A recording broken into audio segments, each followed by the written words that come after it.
Hi buddies, welcome back to my channel. So ఈ వీడియోలో నేను కంప్లీట్ ఆన్బోర్డింగ్ ప్రాసెస్ ఎలా జరుగుతుంది అన్ని స్టెప్స్ మాత్రం క్లియర్గా ఎక్స్ప్లెయిన్ చేశాను. మీరు ఎక్కడ స్కిప్ చేయకుండా చూడండి. సో ఫస్ట్ మేమైతే బయటనే ఏదైనా తినేసి వెళ్ళాము. ఎందుకంటే మనం లోపలికి వెళ్ళి తింటే ఖచ్చితంగా మన ఆస్తులు మాత్రం అడుగుతారు వాళ్ళు. సో అందుకనే మేము బయటనే తినేసి వెళ్ళాము. అక్కడ లోపలికి వెళ్తున్నప్పుడు కొన్ని ట్రాలీస్ ఉంటాయి, అవి తీసుకుని మన బ్యాగ్స్ వాటిపైన పెట్టయితే మనం అయితే లోపలికి అయితే వెళ్ళొచ్చు. దాని తర్వాత మన ఫస్ట్ స్టెప్ అయితే సెక్యూరిటీ చెకింగ్ మాత్రం జరుగుతుంది. వాళ్ళు మన ఏదైనా ఒక ఐడి కార్డ్ అండ్ మన టికెట్స్ రెండు చెకింగ్ చేసి మనల్ని లోపలికి అలౌ చేస్తారు. దాని తర్వాత మనం అక్కడ కొన్ని చెకింగ్ మిషన్స్ అయితే ఉంటాయి.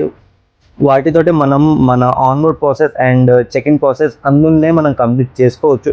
ఒకవేళ మీకు ఏమైనా కన్ఫ్యూజన్ ఉంటే అక్కడ కౌంటర్స్ మాత్రం ఉంటాయి, వాళ్ళ దగ్గరికి వెళ్ళి కూడా మన boarding pass and checking process అక్కడ కూడా కంప్లీట్ చేసుకోవచ్చు. అండ్ కౌంటర్ దగ్గర మాత్రమే మన చెకింగ్ బ్యాగ్ వెయిట్ చెక్ చేసుకోవాలి అండ్ వాళ్ళకి అక్కడనే ఇచ్చేయాలి.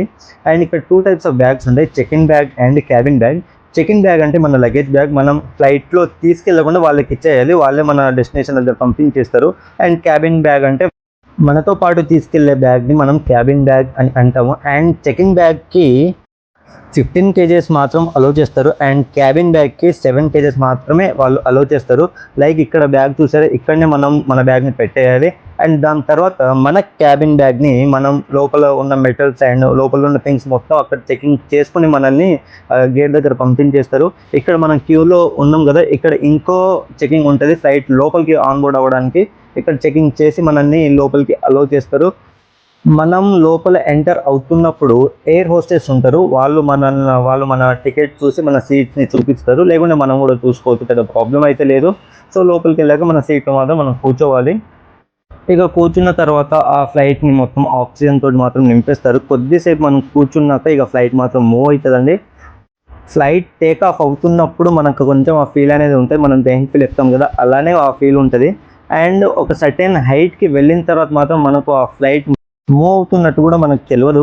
కాకపోతే చాలా బ్యూటిఫుల్ వ్యూ ఉంటుంది, ఎందుకంటే మేము నైట్ టైం వచ్చాం కాబట్టి ఆ చిన్న చిన్న దీపాలు పెట్టినట్టు ఉంటుంది. నేను మ్యాక్సిమం మార్నింగ్ ఫ్లైట్కే ట్రై చేశాను, కాబట్టి వాళ్ళు మాత్రం నైట్ ఫ్లైట్ బుక్ చేశారు.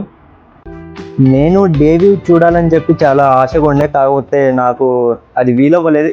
ఒకవేళ మీరు డే వ్యూ చూస్తే ఖచ్చితంగా కామెంట్ అయితే మాత్రం చేయండి.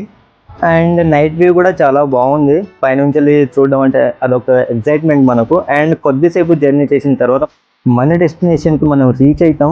దాని తర్వాత అక్కడ కింద ఇండిగో బస్సెస్ ఉంటాయి, అందులోకి ఎక్కితే వాళ్ళే మనల్ని ఎయిర్పోర్ట్ దగ్గరికి మళ్ళీ తీసుకెళ్తారు. అక్కడ నుంచి వెళ్ళి మనం మన బ్యాగ్స్ మాత్రం తీసుకోవాలి. ఇక్కడ ఇంకో క్లారిటీ అండి, ఒకవేళ మీరు కనెక్టెడ్ ఫ్లైట్స్ తోటి వెళ్తే మధ్యలో ఉన్న ఎయిర్పోర్ట్లో మాత్రం మీరు బ్యాగ్ తీసుకోలేరు. మనం ఖచ్చితంగా మన బ్యాగ్స్ మన డెస్టినేషన్ ఎయిర్పోర్ట్లో మాత్రమే తీసుకోగలుగుతాం. లైక్ ఇక్కడ చూస్తున్నారు కదా, ఈ బెల్ట్స్ మీద మన బ్యాగ్స్ లైక్ వస్తూ ఉంటాయి, అక్కడ నుంచి మన బ్యాగ్స్ మనం తీసుకొని ఎగ్జిట్ అయిపోవాలండి. ఓకే అండి, thank you so much for watching and do subscribe to my channel. Please do share, do like and click on the bell icon. Thank you so much. మళ్ళీ next వీడియోలో కలుద్దాం.